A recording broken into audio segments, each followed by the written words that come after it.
Hello and welcome to this episode of How to Be a Great GM. Today's episode, of course, is your questions for the month of June. And it's where I have gone through all the comments that you guys have wonderfully left on each and every single video that we put up, and I choose questions or answers that you have provided, or just comments in general, to review and go through and analyze if I think that there's some kind of value or benefit for sharing, or if I think they're just particularly funny. So without further ado, let's kick off. Now, in Animal Companions. Animal Companions was one of those videos where it was a little bit mixed. Here's an example. Earthman110 says, had too many games where the animal companion was simply a stat block. Dude in the fursuit was pretty funny too. In response to that, JGR said, this furry thing was annoying. Following that, Big Slam 1993 said, fucking Furies. Magnus the Red, if asked about the Space Wolves, I think this is appropriate. Then Captain Tsambikos says, I just subscribed. The fox was too adorable. So this is one of the conundrums that we have in terms of this channel, is how to keep it interesting, how to keep it alive, and how to make it slightly entertaining. Now, hopefully, and this is something that comes across from all of the comments, is that people do generally agree that the videos are useful and helpful, and I'm very grateful for that, and I hope that they continue to be so. Now, as to how those videos are presented, whether there's a furry running around in the background or whether I'm in costume or not, well, I want to know, what do you really think? Do you think it's silly? Do you think I should be much more serious and sedate and mundane like some of the other channels out there that deal with Dungeons and Dragons? Or is it something that makes the channel slightly quirky? We'd love to hear from you, so leave your comments below if you feel strongly one way or the other. And of course, we are always looking for feedback, both positive and negative, as ultimately it helps us to understand what you are after, and so helps me to create videos that work for you, which is ultimately what this channel is all about. So now you know. Now, here's a bit of a wordy one. I think they always are, but this one I felt was of value to share. Notorious White Moth says, most animals... My paper's not holding itself up. Most animals in the real world have intelligence roughly equivalent to a toddler. It comes from having a lifetime of experience, but no capacity for language. No capacity for language means no theory of mind, no concept of asking questions. Chimps and birds that have been taught human language understand and answer questions, but never ask them. It's a curious detail that can help make an animal companion that much more believable. Think of them as having the experience of an adult, but the understanding of a toddler who never goes through the why stage. Now, I liked this comment because, well, A, we're learning, and yes, I would agree a lot of animals do seem to have the intelligence of a toddler, or is it that a lot of toddlers have the intelligence of an animal? I'm not entirely sure on that one, but I agree that the idea of the creatures never questioning does certainly come into account. And from my own creatures that run around and those that I've had contact with in the past, certainly if something goes wrong, there isn't really so much a question of what did it as a question of, is it going to do it again, and is it dangerous? Dogs generally will look for point of pain and sort of sniff around and then maybe move away cautiously or not. So yes, I think that makes perfect sense. Also, animal companions not being able to communicate, well, that's a little bit of a stickler, isn't it? Because in a lot of the settings, the animal companions have a form of telepathy, which does allow for a certain amount of communication, and it is something that raises some interesting questions. And one of the videos that I hope to do in the near future, if I remember to do it, is a video on how to do language. Now, I developed a language specifically for talking to plants because I felt that the idea of having a casual one-on-one conversation with a giant oak tree or a mulberry bush needed some more flavoring. So I developed on that idea. And especially now in 5th edition, where so many people or so many classes have the ability to communicate with animals or just communicate in general, I think it becomes important to try and bring some kind of flavor back into the game. Otherwise, everyone just basically speaks everything. So yes, I like this thing about animal companions not being able to communicate and thus not asking the why question. It doesn't mean that they can't still have goals and things. Now, GMTips, I think I got that right, or Prancing Bull, writes, don't make decisions and faff about with a PC's furball companion, just because you don't see that they've filled everything in for it.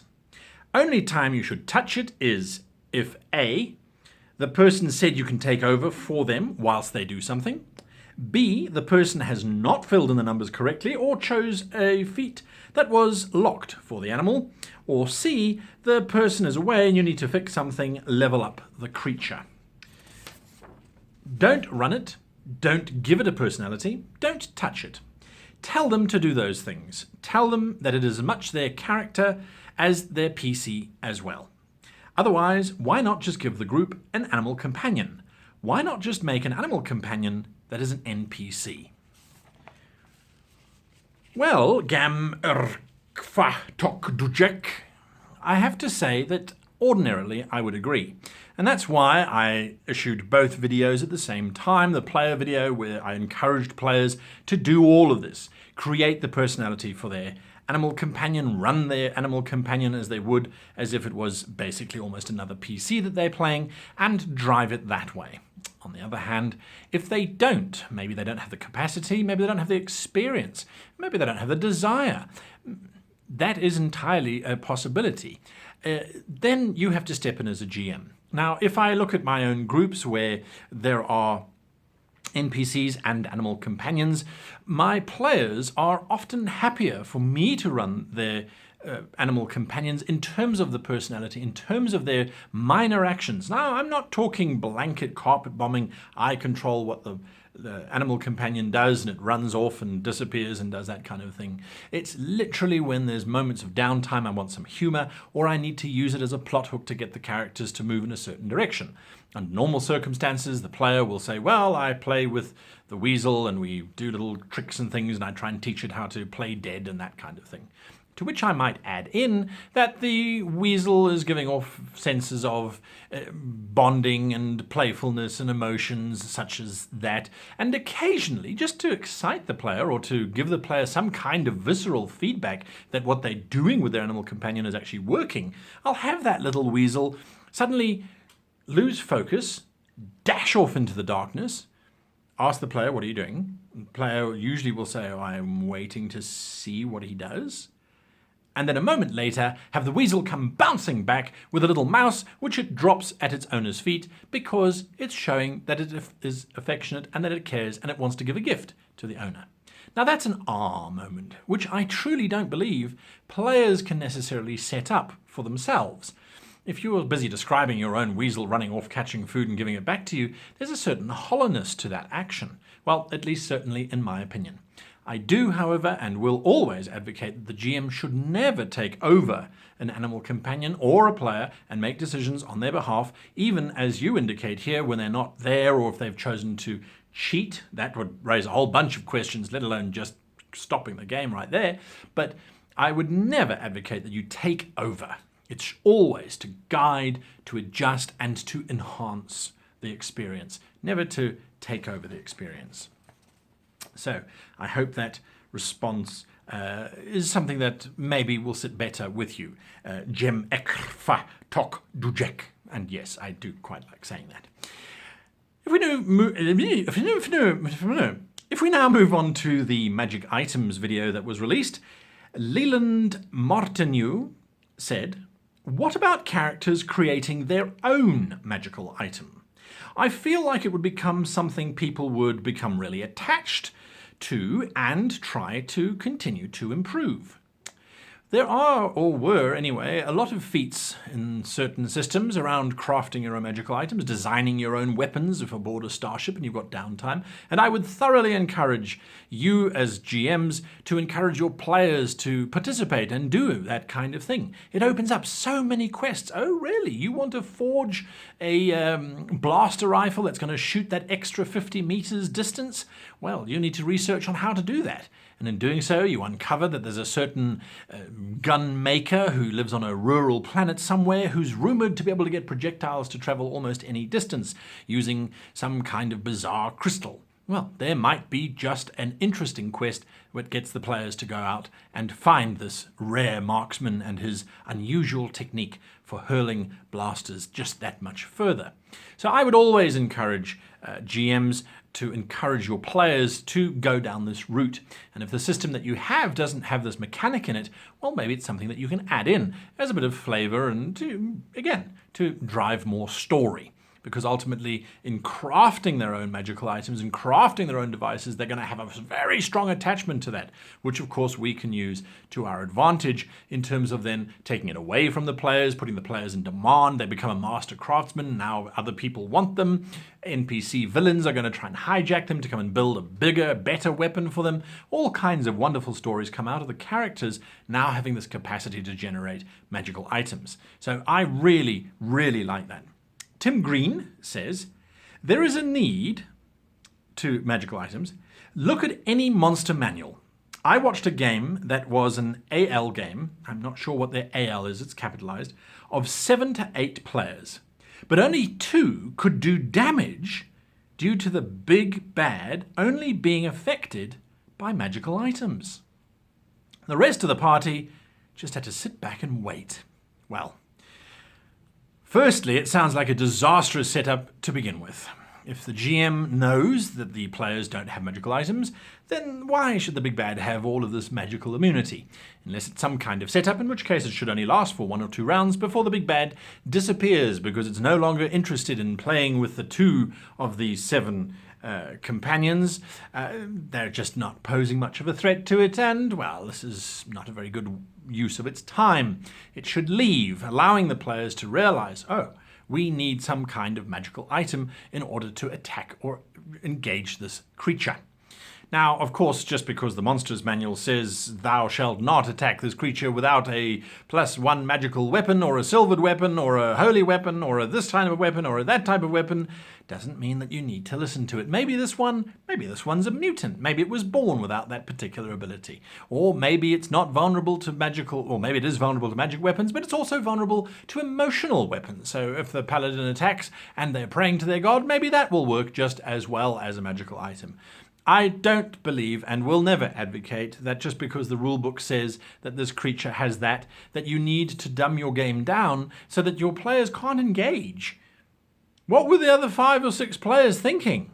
They were thinking, I wonder if this is going to last long enough for me to go out and have a smoke, have a drink, have a shag, read a book, write a book, maybe go and shop for something else, find a different group, play a different game. That's what the players were thinking. They weren't sitting there thinking, oh, we should really get some magical items now. Well, maybe they did fleetingly, but whilst the combat lasted even longer, they certainly would have got bored.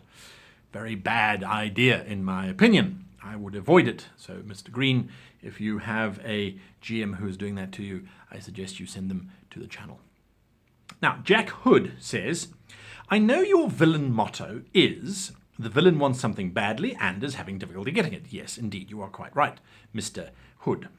However, he continues, but have you ever found a magic item in your readings or during your prep and thought, how about I make the game around this? If so, is this what my villain wants, etc.? Basically, have you ever started from the item rather than the motto, and how did that play out? Well, this is a great question because to answer it, I haven't ever started necessarily with the magical item and worked my way around it, but in one of the previous incantations of Braxia, I had a mountain rift that had been cleft with a perfect hole right the way through, and that was known as the Gratan Rift. And the Gratan Rift had been made by this ancient artifact that had been designed by the gnomes for landscape gardening, and of course had the capacity to bore through 100 miles of solid mountain, at which time the device was disassembled and scattered to the 4 winds. So obviously the players now get involved in trying to reconstruct this device or prevent the villains from reconstructing the device. So I suppose in a way that counts as a particular magical item which has driven things forward. I've often used magical items as adventure hooks. Here's a box that seems fairly ordinary until you open it and it shows you a scene from your past or your future or something along those lines. Another thing that I have done is started players in a situation where the environment they're in is a magical environment. A corridor that when you step forward shows you your past, when you step backwards shows you your future, and when you jump upwards shows you your, well, it doesn't show you anything, you just move forward in the present and you can move out of that room. It was a sort of a monkey puzzle with a hint of the future and of course of the past. Now, I love the idea of using magical items as the prime medium. So if you have an idea for a really cool magical item, yes, invest in it as the thing that the villain wants. Or what about if the magical item is itself the villain, in which case it wants something. You could look at the Lord of the Rings as being something similar to that, although Sauron, of course, carved the ring or crafted the ring. But perhaps if the ring had its own desire and its own wants, it might have changed the course of history, and maybe it'll change the course of your game. So I would not be adverse to magical items becoming the villain and pushing things forward. You could argue that an AI in science fiction that goes mad and tries to kill the crew is effectively a magic item going mad and becoming the villain itself. So I think that's something to explore. Now, enough from me for this month. Thank you very much for your comments. They all came through. We read them all. I went through them all. Looked at them, laughed at some of them, cried at some of them, was demotivated by some of them, was then motivated by some of them. So keep them coming in. They're always good to know. And yes, I'm glad that we're back on track.